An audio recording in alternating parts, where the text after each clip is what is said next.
Please, go out with me on the premise of marrying me. Paul, whom I had met through a friend's introduction, asked me out on a date. He, who is 3 years younger than me, told me that he had fallen in love with me at first sight. Considering my age and the fact that I had been contemplating marriage, I decided to accept his offer.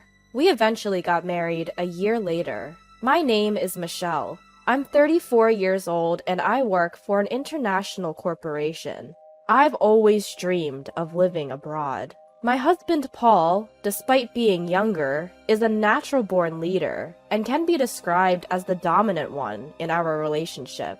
It wouldn't be an exaggeration to say he's the head of the household, but I didn't mind it. Having lived alone for a long time, I was accustomed to taking care of household chores, and I even enjoyed cooking.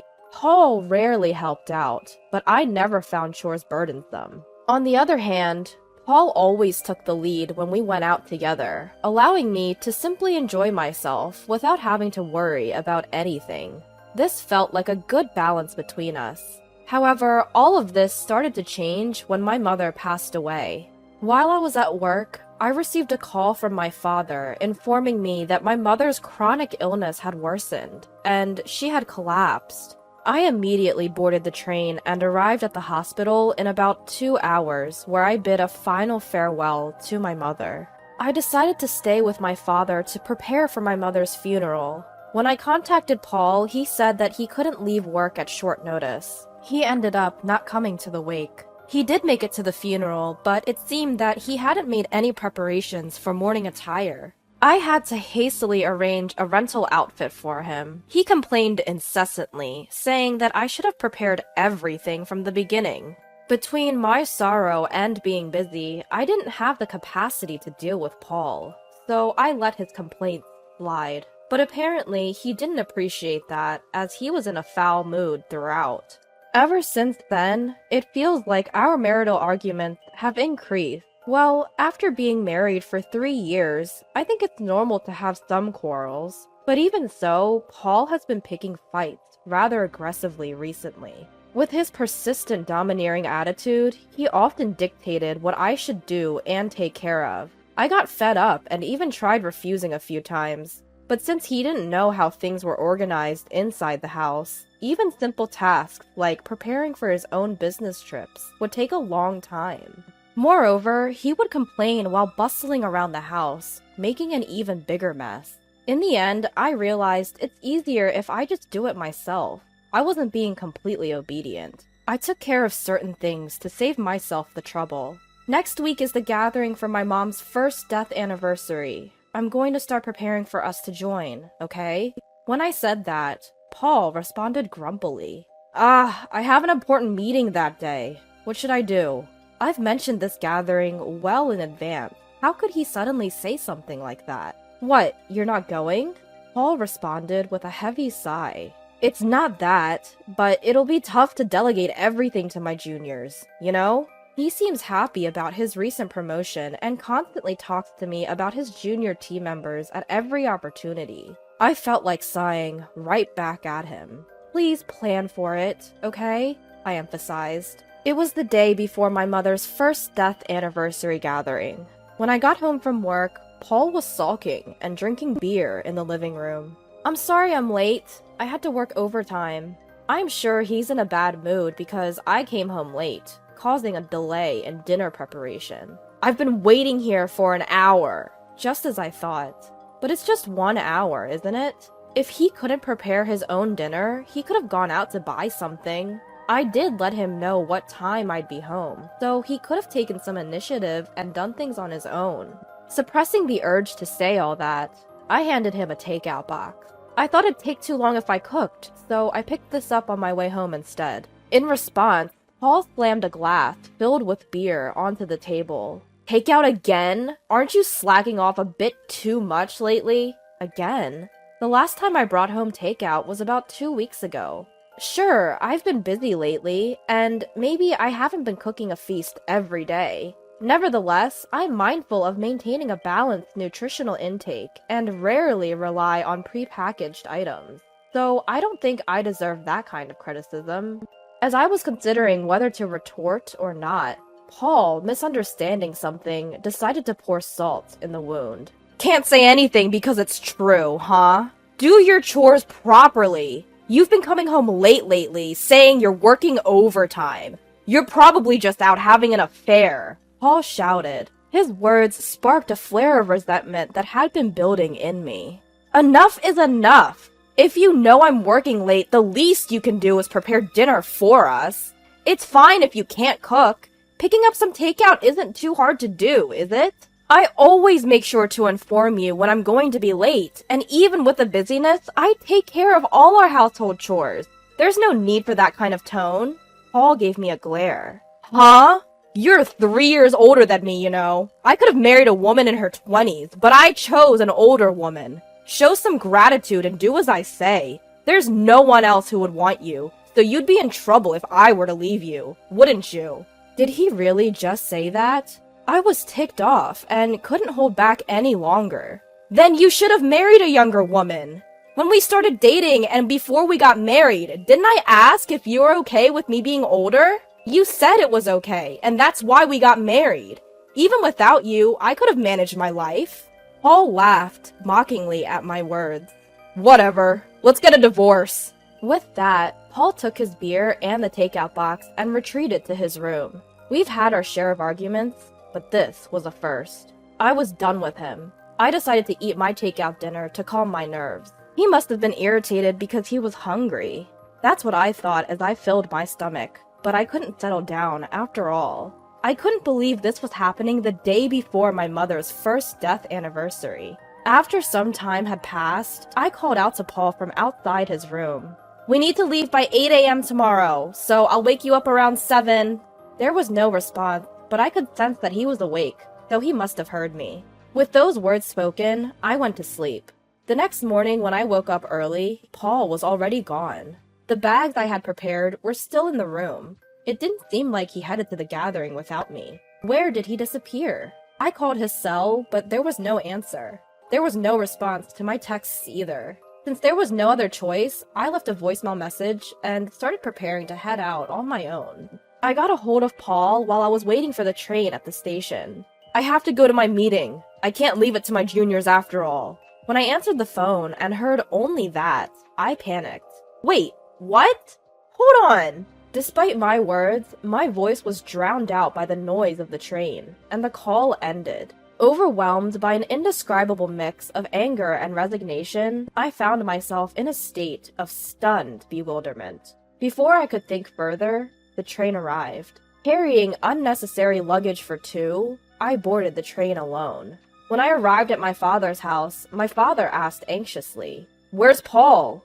My father had been depressed since my mother's passing, and I didn't want to worry him further. I took a deep breath, managed to put on a smile, and said, "Sorry, he got called into an important meeting. He was supposed to come here, but he recently got a promotion and it sounded like an important meeting, so I told him he should prioritize that." My father nodded, understanding the situation. "I see. He's working hard. It's a shame I couldn't see him, but your mother would understand. Tell him he's always welcome to visit." Those words stung a little, but I managed to keep up my smile. Throughout the day, there was no contact from Paul, and the night grew late without me reaching out to him either. I planned to stay the night and return home the next day. That was originally planned, so I didn't see an issue with not contacting Paul. Still, it felt like I was acting childish. Maybe I should cook him some hamburger tomorrow. His favorite dish. With that thought in mind, I went to sleep. The next day, I left my father's house and arrived at home around noon. I wanted to drop my bags off before going grocery shopping. I walked into our living room. As expected, Paul had left dirty laundry sitting around. I sighed at the thought that he still didn't know how to use the washing machine, and dumped the left-behind laundry in the washer with my own laundry. Taking a break and returning to the living room, I noticed something on the table. When I got closer, I couldn't believe my eyes. There were divorce papers, which he had already signed. Why? I stared at the divorce papers, bewildered. Is this his way of asking for a divorce? I pulled out my cell phone from my bag. It should be his lunch break around this time. I wasn't sure if Paul would pick up, but surprisingly, he did as soon as I called. Paul? This divorce paper. What's this about? On the other end of the line, Paul laughed. What do you mean, what's this about? It's exactly as it looks. I don't need an older wife who isn't going to do household chores. That's why I decided I want a divorce. If I break up with you, I can even remarry a younger woman. At the end of the day, a wife is like a status symbol, right? I can't brag about you because you're older. It's quite challenging when my team members ask me about you, and evading the topic is no easy task. I was at a loss for words. I had nothing to say. If you don't want a divorce, then start doing your chores properly. I'm coming home as usual today, so don't forget to get some beer, alright? If you don't like that, take the divorce papers to the family court. It's up to you. With that, he hung up. The call ended without me getting a word in. I guess this is what it feels like to be too shocked to speak.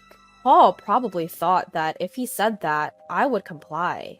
I only did the chores because I didn't like to ask or beg him to do things. He must have thought all this time that I did it because I didn't want him to leave me. He must have thought I wouldn't stand up to him because he's the dominant one.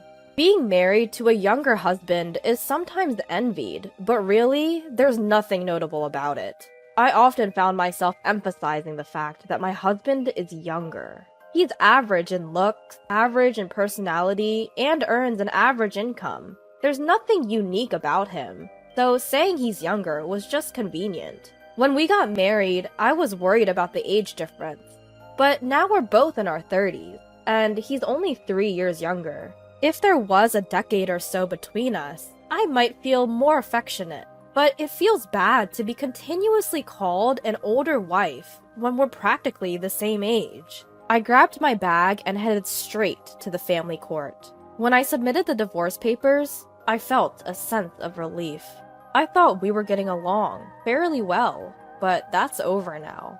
I can live without Paul. With that thought in mind, I felt a sudden sense of lightness, prompting me to contact my boss and request a few days of paid leave. Thankfully, the busy season at work had just ended, so he allowed me to take about a week off.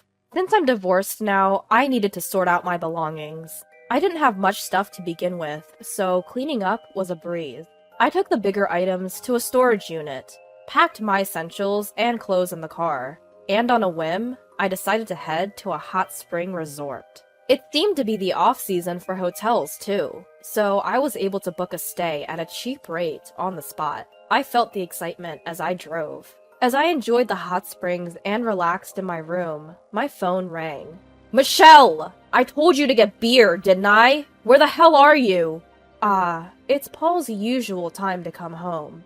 I remembered hearing those words, and found it amusing. I'm at a hot spring resort right now. What? A hot spring resort? Why? What's going on? Didn't you say to file the divorce papers if I didn't agree with you? The flustered image of my ex-husband surfaced in my mind, and my laughter intensified. Hold on. Did you actually file it? Of course I did. Why? Why, you ask? It was your idea, Paul. Have you forgotten what you just said a few hours ago? Then I heard his clearly perturbed voice. Hey, you're joking, right? When you say hot spring resort, did you mean you went to some spa nearby? If that's the case, I'll pick up dinner, so just hurry back home. I couldn't stop laughing at the sudden, seemingly affectionate tone as he was proclaiming to be a caring husband. It was probably about an hour and a half of driving. There's even an outdoor natural hot spring. It's quite comfortable. I wonder if it will rain cats and dogs tomorrow since you're going out to buy your own dinner. I've already taken my belongings out so that you won't have to worry about me coming back. Please, take care of yourself. Paul was pleading desperately for me to return. But of course, I had no intention of going back. You're the one who prepared the divorce papers in the first place. Have you forgotten? It was blatantly obvious that you were using the threat of divorce to control me. I told you I could live without you. Now that you've divorced your older wife, you can go find a younger one. Whether you can or not, I don't know. Paul was completely silent. It might be none of my business, but you should probably consider moving out of that apartment too. Finally, Paul found his voice again. Why should I? His voice was barely a murmur. Think about your income. You'll go bankrupt soon if you keep living there. You can't clean, do laundry, cook. You'll have to use a housekeeping service and eat out, right? That costs money. It would be a problem if most of your salary went into rent. You thought you were the one providing for me, but my salary is actually almost double yours. You were never providing for me. If anything, it was the other way around. Also, you were acting all confident just because one junior came alone. But did you know that I have multiple juniors working under me, and even more juniors working under them? I don't usually talk about work because Paul gets moody, but I outranked him in both position and salary. You'd think he'd notice after living together, but it seemed like he was finding out for the first time. Perhaps Paul, being the dominant and proud man he is, kept his ego intact by looking down on me. Now that he can't look down on me, he must be feeling defeated. I've shattered his pride as payback for all these years. The reason I took care of household chores without complaining, even though you acted like a domineering husband at times, was partly because you were younger, and I cut you some slack. And partly because it was too much hassle to ask you for anything. It's not because I needed you to stay with me. I was just taking care of your needs while I was at it with my own chores. So when you said, do the chores or we divorce, of course I chose divorce. We're strangers now. Goodbye then. I said all I wanted to say and hung up. Feeling refreshed, I enjoyed the hotel's food. Afterwards, as expected, Paul reached out for reconciliation, but I told him with a smile, I'm older than you. I'm sure you don't want me back. Presumably, he wasn't successful with younger women. Eventually, Paul gave up and moved out of the apartment. I hired a lawyer for the division of assets, demanding more to compensate for the burden of household chores that had been imposed on me until now. Paul, being cheap, didn't hire a lawyer, and so I had the upper hand with my lawyer. We were able to reach an agreement with favorable conditions for me. By the way, it seems that Paul's only junior had been complaining to others about how poor his leadership was, to the point that he couldn't even consider him a boss. Paul overheard this, and they are currently in the midst of a dispute. He should have known how important it is to take care of your own junior. As for me, I had been offered a position at our overseas headquarters. I had been declining due to the current circumstances and out of consideration for Paul, but I finally decided to take on the opportunity. I'm currently preparing for my transition. I've been causing my father some worry, but we've started practicing video calls so we can keep in touch when I'm abroad. I am content because I'll be able to pursue the job that I have been dreaming of since I was a child. It's time to give it my all.